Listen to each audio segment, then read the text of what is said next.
opportunities to address existential issues within the work of rehabilitation psychology.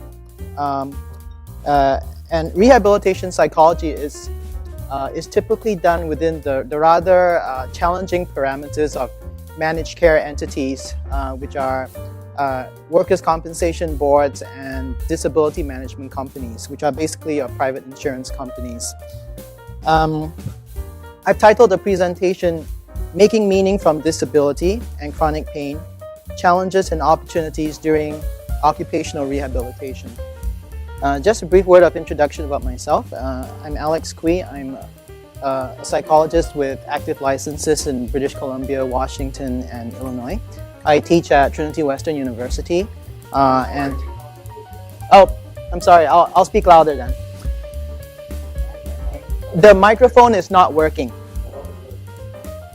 Okay.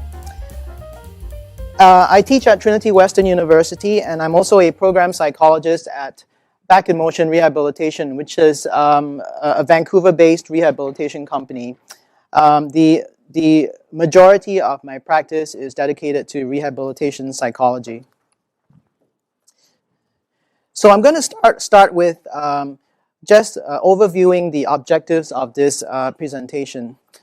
First, I want to describe the tensions in rehabilitation psychology between the managed care mandates of treatment and the more existential / transcendent and spiritual needs of clients faced with uncontrollable health events, such as workplace injury and terminal illness.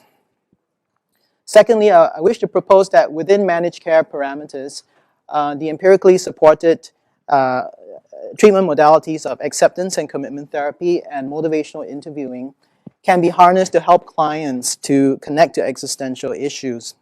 An opportunity exists because these modalities are already gaining increasing acceptance as adjuncts to traditional cognitive-behavioural therapy, which is the stock-in-trade treatment modality within rehabilitation psychology.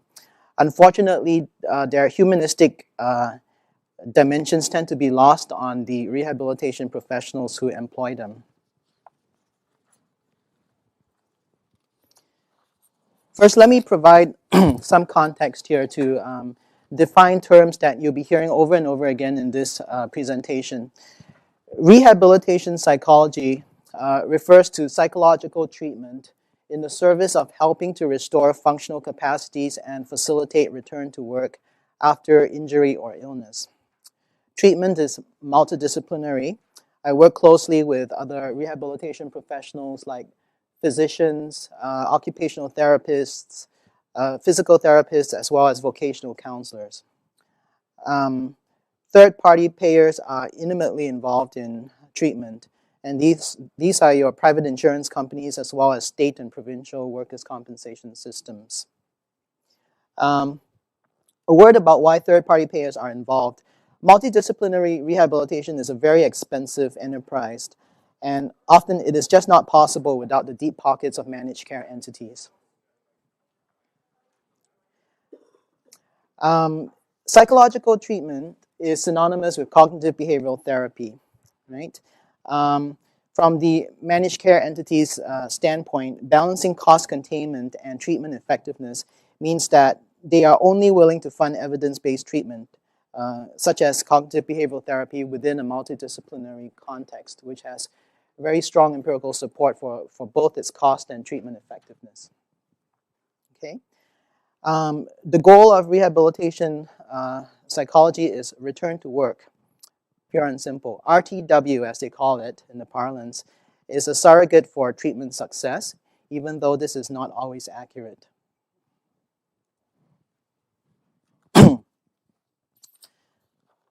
So now let me proceed to addressing some of the challenges to incorporating existential issues within rehabilitation psychology.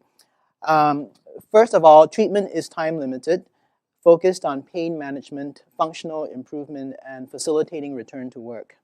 There simply isn't the luxury of time to go deep into psychodynamic or existential issues.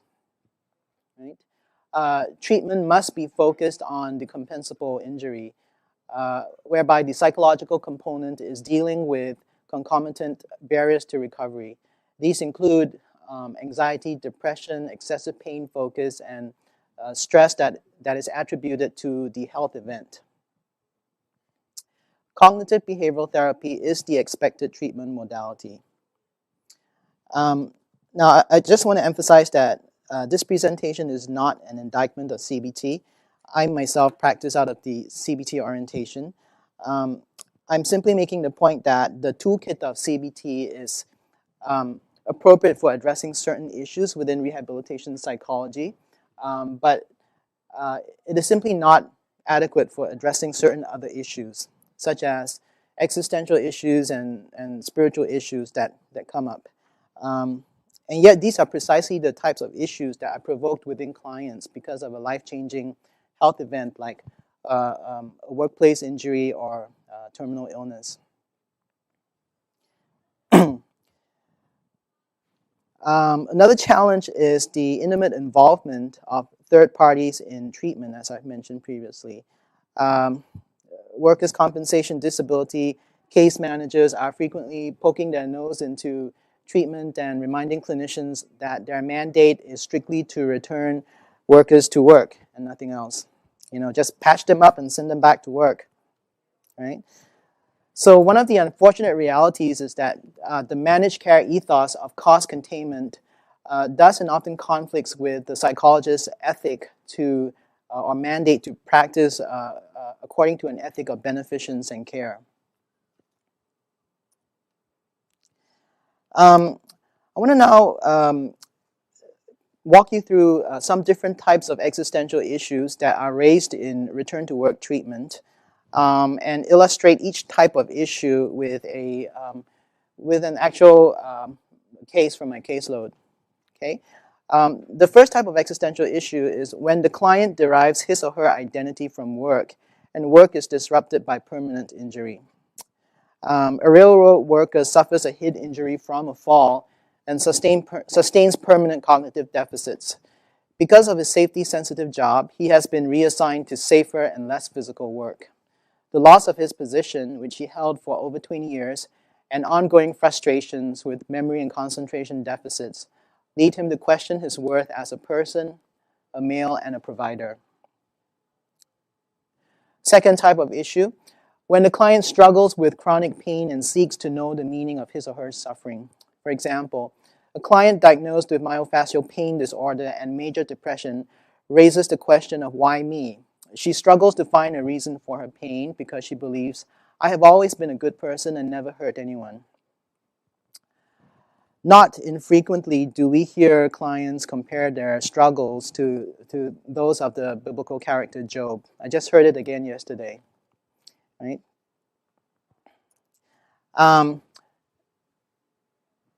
Third type of existential issue, when the client's condition leads to anger at God.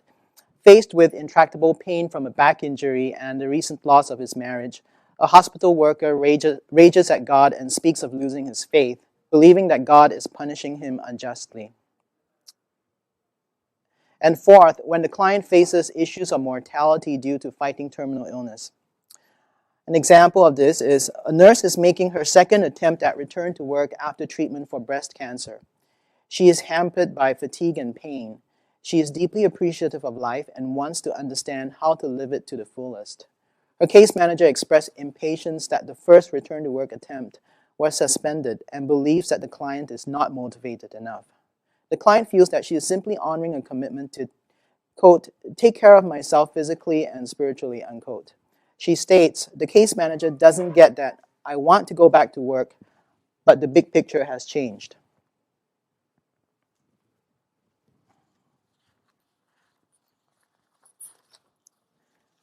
So moving on, I want to speak a little about the opportunities to address existential issues within the parameters of third-party funded rehabilitation psychology.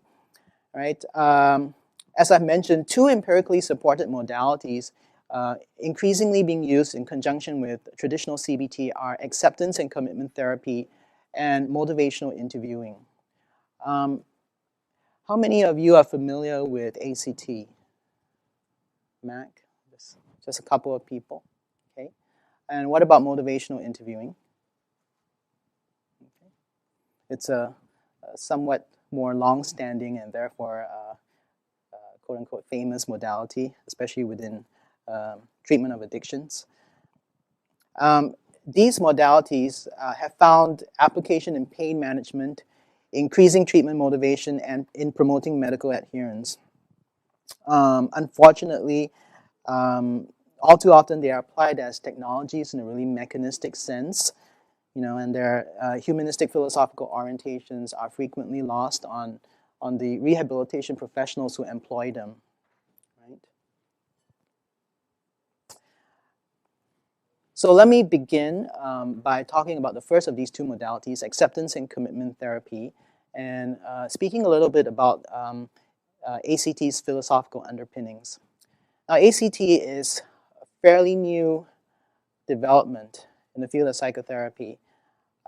It's known as the third wave of CBT, and it calls itself a contextual cognitive-behavioural therapy.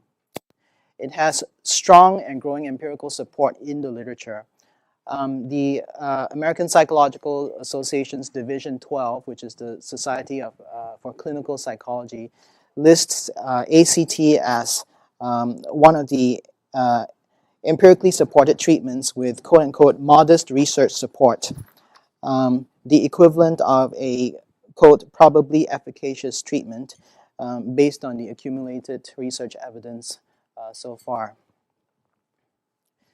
The philosophical basis of ACT is functional contextualism. Right? There's no time to do justice to what is functional contextualism, but I would like to mention that the core analytic unit of functional contextualism is what is the ongoing act in context, what the philosopher Pepper calls the common sense situated action. So bearing this in mind, ACT utilizes a pragmatic truth criterion, which is called successful working. The distinctive and successful working basically is the idea that the success of an approach has to be evaluated according to whether it is in the service or not in the service of helping a client to reach his or her personally significant goals and commitments in life. Okay. The distinctive of a functional contextualist approach is to focus on unique goals. And this is in contrast with much of applied psychology and psychotherapy, which is concerned with the level of technique, case in point, traditional CBT.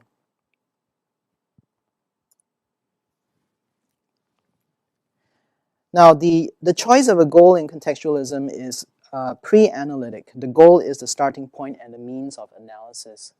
And what this means is that ACT approaches goals as neither good nor bad.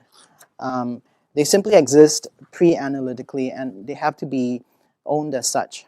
Right? The point is frequently made that all psychotherapies, even the most relentlessly rational and scientific of them, like pure behaviorism, all incorporate some implicit value framework. And in being a very philosophically aware psychotherapy, ACT is more explicit than most therapies in owning its values. And exactly what value system does it own? Well, ACT accords central priority to client-defined values, goals, meaning, and purpose. Therefore, ACT overlaps with the vision of humanistic and existential psychotherapies. At the same time, the unit of evaluation is firmly behavioral, right? Assisting a client to act, to behave in accordance with her personally valued commitments is the therapeutic objective of acceptance and commitment therapy.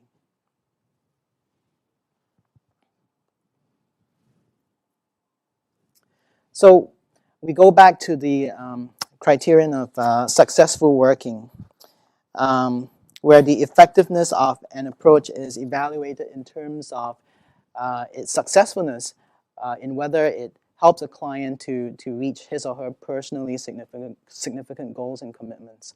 If not, then the approach must be abandoned. And here is where ACT becomes really interesting and distinguishes itself strongly from traditional CBT. ACT posits that one of the things that needs to be abandoned in some cases is the very reliance on verbal rules that clients reflexively rely on, to solve their problems, right? CBT is an unerringly rational and verbal form of psychotherapy. And the ACT critique of traditional CBT is that the very use of language has the potential to increase the suffering, or at least maintain the suffering of our clients. Okay, and this it calls the language trap, right? And why does language-based psychotherapy have the potential to increase suffering? Well, this is because verbal rules exist within networks of relational frames. Okay, so there's no time to do justice to relational frame theory, which is a psychological theory of language and cognition, which is the basis of ACT, right? But the idea of a relational frame is that one verbal rule, okay, depending on the context, can entail multiple verbal rules linked to it by relational frames. And so to understand what is a relational frame, because you all must be asking yourself, what is a relational frame at this point? Well, think of anything. Just think of anything right now. Okay?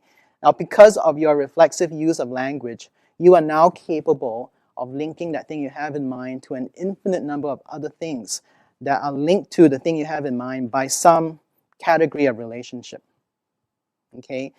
Categories that are described by words such as equivalence, difference, opposite, analogous, past, present, and so forth. Okay? So let's illustrate with a simple experiential example here. Right? What if I told you, don't think about lunch? Whatever you do, don't think about lunch. What are you doing right now? You're thinking about lunch, right? So it's not really, issuing that verbal rule is not really a successful way of helping you to suppress the very thought that I'm telling you to avoid, which is thinking about lunch, right? And this is how our minds work. Because of your reflexive use of language, you are capable of reflexively transforming the one verbal rule, which is don't think about lunch, into the very opposite verbal rule, okay? Because our minds are capable of transforming verbal rules so that one mental action simultaneously entails opposite and contradictory mental actions at the same time. So if we extend this example into the clinical context, then the ACT critique of traditional CBT becomes easier to understand. Okay, so let's consider the case of positive thinking. How often do we, as good CBT clinicians, tell our clients to focus on the positive, practice cognitive distraction, right? And just think positive, right? Now, in essence, this is really the same rule as don't think about the negative, don't dwell on it, right? And the ACT argument is that we are actually setting up our clients, or some clients, to actually be more focused on the negative.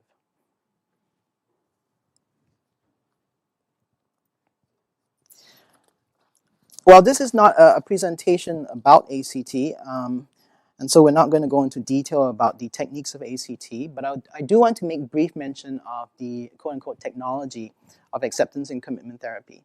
Right? ACT entails ample use of experiential exercises, like what I just did, as well as paradox and metaphor, the aim of which is to weaken the literalness of language and reduce reliance on verbal rules to solve problems. Okay? Also to increase acceptance of negative conditions and emotions such as anxiety, and increase the commitment of the client to act in valued directions, even without the negative conditions or emotions being fully resolved. Right? Okay, so let's move on to motivational interviewing. This is a client-centered, semi-directed method of engaging intrinsic motivation to change behavior by developing discrepancy and exploring and resolving ambivalence within the client. Motivational interviewing really started as a technique to help addicted clients to change, right, to resolve ambivalence within themselves and take positive steps towards giving up their addictive behavior based on, not any extrinsic motivator like people telling them to do so, like family members, but based on intrinsic motivators that they could identify and articulate. Okay, it is a more long-standing modality than ACT, so I don't want to dwell too much on it, other than to draw your attention to the fact that the approach of motivational interviewing draws heavily from Rogerian client-centered therapy in its emphasis on empathy and acceptance of the client. At the same time, it departs from Rogers through the subtle use of direction to facilitate change within clients. Key principle of MI is that change is motivated by perceived discrepancy which the therapist draws out between present behavior and personally defined goals and values. Right?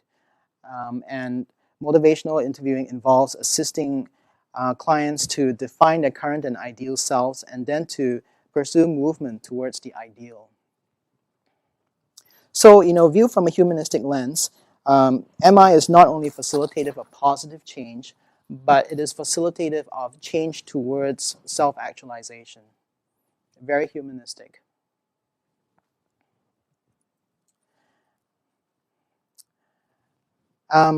So let's talk about opportunities and challenges of integrating these modalities within the framework of rehabilitation psychology, which is very much CBT dominated. The opportunity is that these modalities are seen as useful adjuncts to traditional CBT in pain management and occupational rehab. And the primary reason for their acceptance is the growing empirical support for their treatment effectiveness, especially when used in a multidisciplinary treatment context. Right? The challenge is that the humanistic philosophical underpinnings, as I've mentioned, are frequently lost on many of my rehabilitation colleagues. In rehabilitation settings where the treatment mandate is dictated by managed care, which is return to work, these modalities tend to be employed as very mechanistic technologies, as means to an end to return clients to work. Certainly, ACT and MI entail techniques, but to consider them only as techniques limits their potential and misses the bigger picture.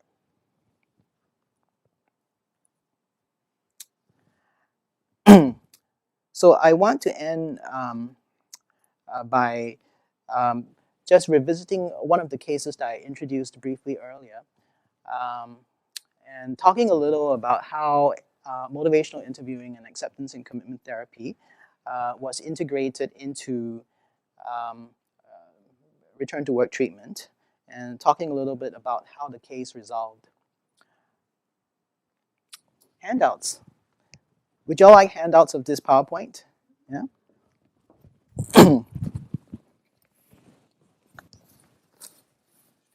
Yeah, thanks. I hope I brought them.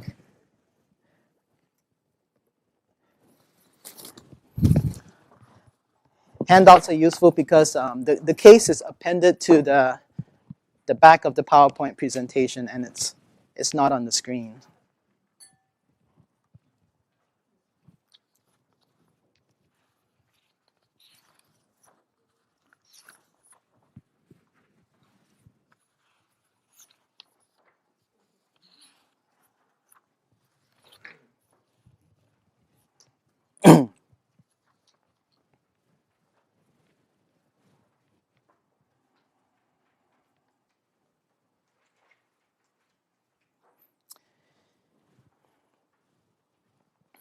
If you go to the very last page of the handout, I describe the case a little for you.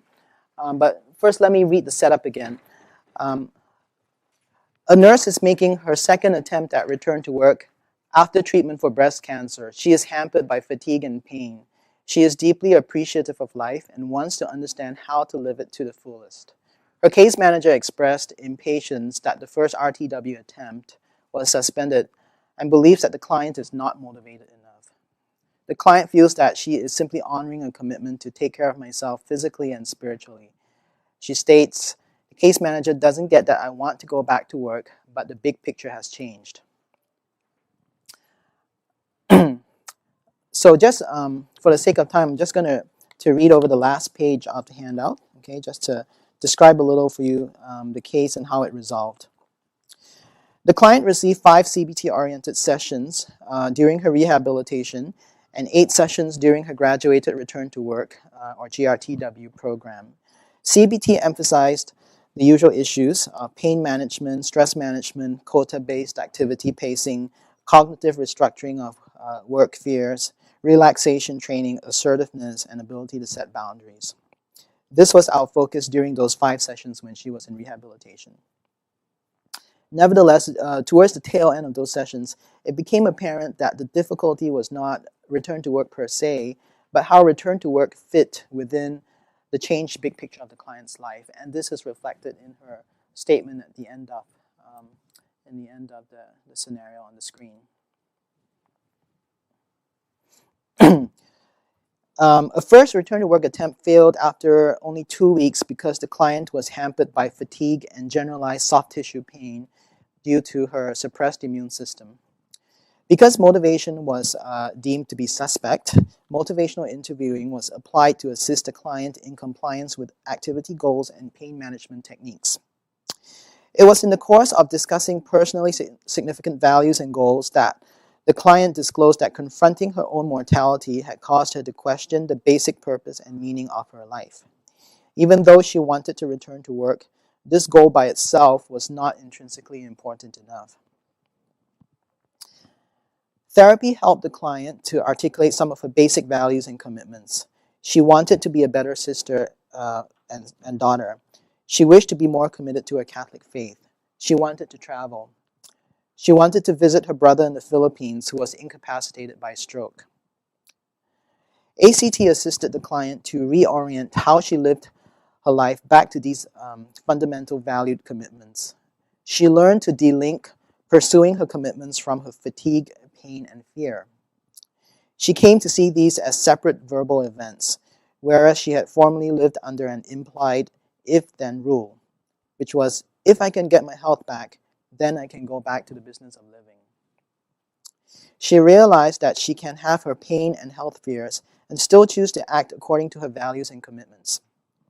The client articulated her options as, I can do what's important with my fear, or I cannot have done what's important and still have my fear.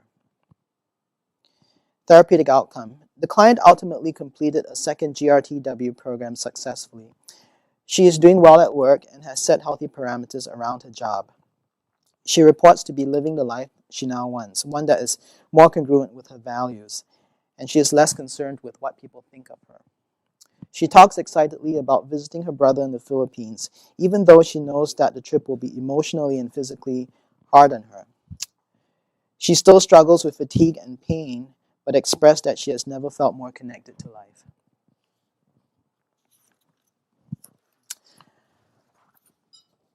So at this point, I just want to open up the presentation to any questions.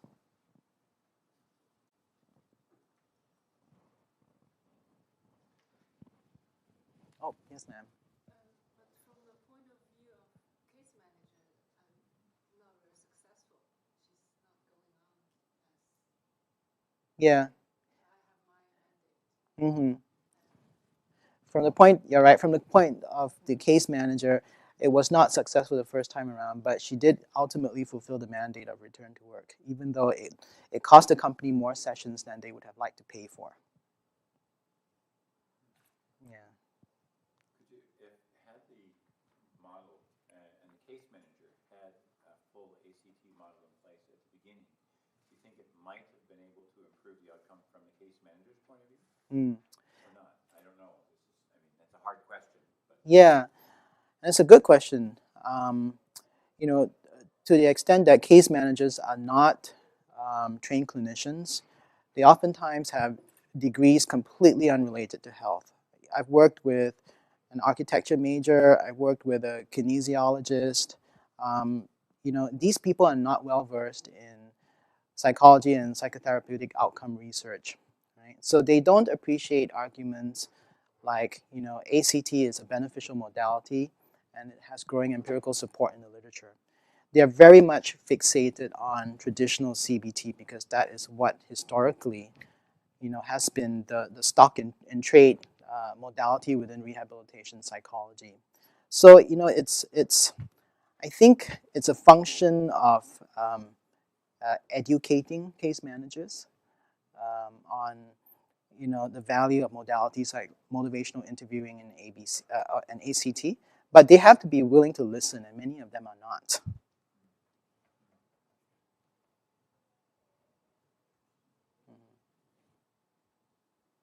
So are you seeing that there's more of a trend towards an acceptance around substitute therapy? There's definitely a trend, just based on the data that's coming out. For example, motivational interviewing is quite a successful modality in terms of promoting medical adherence and helping clients to fulfill their activity goals within rehabilitation, right? And ACT has been shown to be quite effective in helping clients to manage their pain, right? But the volume of data while growing is still fairly limited. So I think it'll take some years for the establishment to come around, and recognize that there's more than traditional CBT, which is effective at rehabilitating clients. Just on the practical side, dissemination, in some of the multidisciplinary teams that I've worked with, evidence tends to be very ineffective in dissemination, Mm-hmm. and more effective is real personal relationships among team members. Mm-hmm. So when I quote stats to people, eyes tend to glaze over. Mm-hmm. Yeah. I don't know if you've had any experience working with case managers or other members on teams. Have you found ways to make the case for this that doesn't necessarily glaze their eyes with statistics? Mm. I mean, is there ways that people have heard the message without having to go read the research, I guess is the question. Yeah. That's really a question of marketing, isn't it? Yeah. Right. And something that we're not trained in your standard doctoral program. Yeah, we could definitely do a better job at marketing ourselves. And it's precisely because we don't market true multidisciplinary care. Yeah, and there are certainly good ways of presenting that information across without the use of ample statistics. Mm-hmm. Yeah. And I think the other issue too is there's a barrier in that there's not that many people trained Mm-hmm. in motivational interviewing. I mean, I've actually recently just looked on the website and there's one trainer in Canada. Mm-hmm. So, unless you're looking for an organization that brings in somebody, there's a lot of people who in the field, would have difficulty accessing this training. That is true. That's true. Yeah. But there is a growing awareness of motivational interviewing in Canada. It's used in healthcare and Yeah. it's familiar to people. Mm-hmm. And the good thing is that you don't need a credential to be a motivational interviewer, right? It's like one of the blessed things about motivational interviewing and acceptance and commitment therapy is that I guess the psychologists who are kind of on the forefront of developing and perpetuating these modalities, haven't felt that it was necessary to kind of protect their sort of niche within psychotherapy by having all these elaborate credentialing programs, so it is accessible in a sense that it is easy for a lot of clinicians to have access to the techniques and to learn without a formal credentialing program.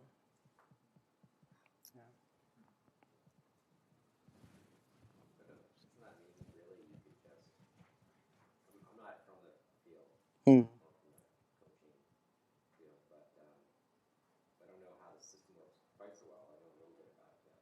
seems to me that something like CBT is potentially so broad. Like there's so many different kinds of it. Everybody's kind of got a different sort of flavor of it.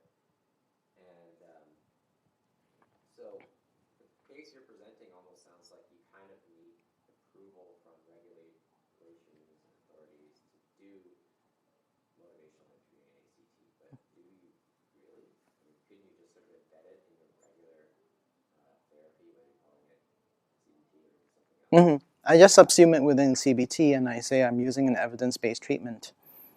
You know, I tell them what it is, but I don't go into elaborate details, and they don't really care anyways. But did the regulatory agencies care? Do you need to prove to them that you're using this type of therapy or that kind of therapy? If you're using MI, which is not approved therapy, then you're allowed to be compensated or whatever. You're in the clear as long as you're not doing dream work and psychoanalysis, I think. Yeah. Yeah. So.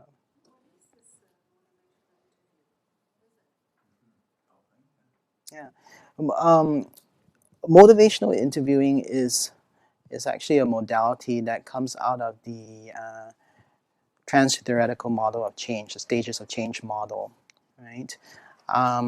And it's a way of developing discrepancy within the client who is struggling with any kind of issue, pain, addiction, depression, anxiety, developing that discrepancy between what is their current self versus what is their ideal self, right? And it's important that the clinician not articulate that discrepancy for the client, but help the client to articulate it for themselves, and more importantly, own their own intrinsic reasons for change, right? Because the research has found that unless the clients are able to see the discrepancy and articulate their own reasons for change, as opposed to having somebody impose the demand for change on them, then clients simply won't change. Right? Could you possibly illustrate, is this a case that you know well enough? Could you illustrate the phases of change just in her case? Yeah. I would say that, this was a fairly motivated client. And in terms of the stages of change, what are they again? There is the pre-contemplation, there is contemplation, there is preparation. Action and maintenance. Right. Yeah. So pre-contemplation, contemplation, action, preparation, action, and maintenance. The issue with her was that she wasn't really intrinsically motivated to return to work because she was sort of seeing the big picture of her life, right? And she was really trying to sort of articulate her true meaning and purpose for being alive, right? So she couldn't really appreciate this push, and in fact, she was actually resisting the attempt to get her back to work quickly, right? And that was some of the reasoning for why she was not motivated to apply the pain management techniques, because she saw it as a subtle, actually not so subtle, attempt at coercion on my part as well as on the part of the case manager, right? Pre-contemplation, the time she was resisting, she was not contemplating those interventions, those techniques as actually benefiting her movement in the direction she wanted to go. Right. Okay. Right. Exactly. Right. So a big part of my job in employee motivational interviewing was to connect her use of the activity to her fulfillment of the activity goals, right, and the use of pain management techniques to those broader, overarching objectives, right? The things that she valued in life, wanting to be active again, wanting to, be fit enough to do things with her kids, her parents, to travel, right? And it was only when I kind of put it within that larger overarching context that she began to be more motivated to reach her activity goals and to practice the pain management skills. Does that help to answer your question? Yeah. Yeah. Yes, sir. I was just going to say, quite often what I found in return to work, that's what I do. I'm somewhat like a case manager. You can remember, but what I find is there's a real disconnect between what the medical process wants, the insurers want, and being mindful of what the client needs. So when you talk about things like loss, acceptance of the disability, those kind of things which you've incorporated within your work, that helps shift that system, right? But I often find that we battle against medical professionals and insurance companies because they have a framework. And the framework is, you have this problem, you should be off work for, 12 weeks, that kind of stuff. Right. And it's an ongoing challenge to shift. And quite often when I find when we use folks like yourself to do this kind of work, it's because everything is just grounded to a halt. And it's just not working. Right. So it's quite interesting. Yeah. Well, and to sort of follow that, what do you do when it is no longer a compensable injury, when the major medical issue is basically resolved? However, the person still has a resistance to return to work, or feeling that they've been off for so long that they've lost the skills, but the medical injury. So they're fully recovered, but they just don't want to go back to work for whatever secondary gains they might derive from it. Yeah. And then you've got the case manager saying, well, medical issue is resolved, we're closing your case, closing your clinic. Like, how does that change your role in getting them back to work or their motivation? Well, I mean, there's quite a few instances of treatment failure on my caseload, right? And in which case, I mean, you have no choice but to close their claim and, cut off their disability benefits, right? You're saying treatment failure, you're talking about the not having fulfilled the mandate to return to work. okay. Yeah. Right.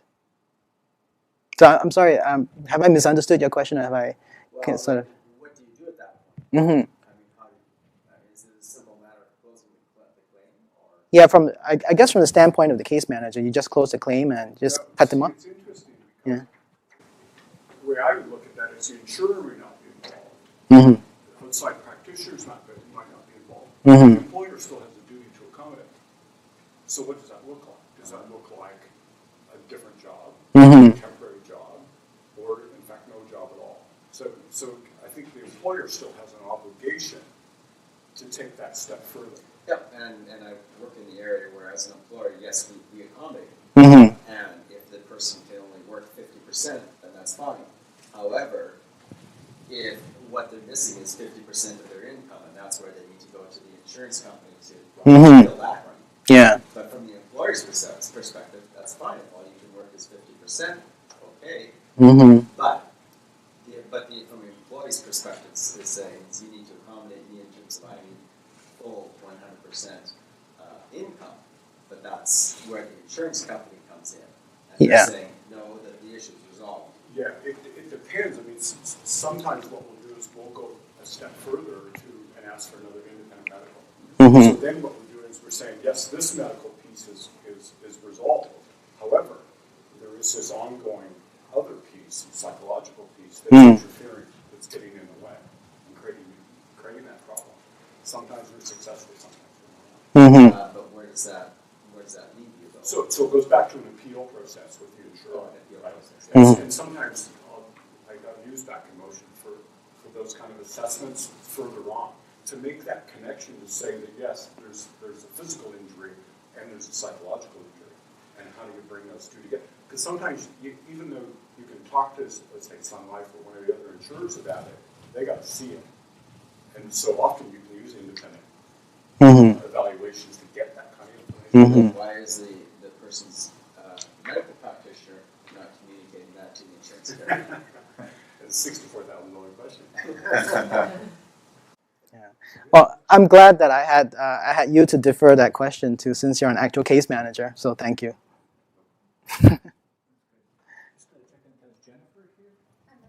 Okay. Yeah. Okay. Just in terms of the time, not to cut off. Okay. This is where the interesting conversations start, right? There's additional the how-to, but yeah.